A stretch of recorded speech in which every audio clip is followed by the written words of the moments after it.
I think when I read this question, I was really kind of thinking about what is my stake, or why did I actually become a faculty member in the first place, right?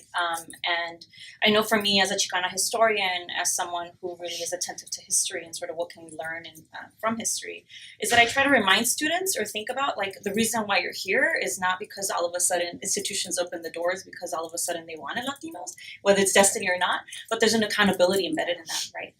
That there was folks who actually argued and fought, right, for these doors to somewhat open, right? And that requires a responsibility, right? Like you have to stay attuned to that. And so, you know, like my colega here mentioned, it's not enough just to have us on this campus, right? If you don't really engage critically, right, with sort of the discourse or just critically with sort of what it means to be here.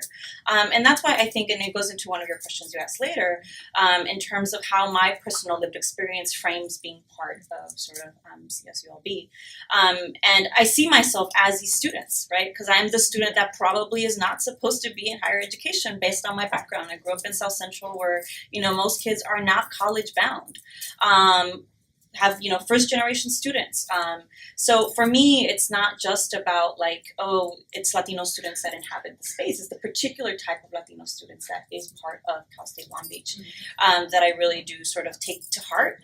And I really try to sort of instill that accountability and responsibility in terms of sort of their curricular development.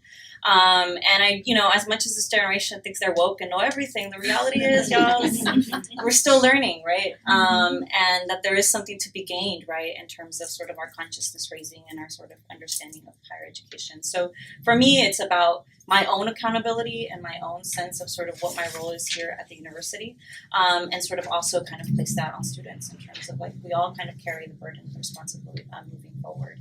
And it's not enough that we're here, we have to graduate and we have to actually push mentorship models that are productive.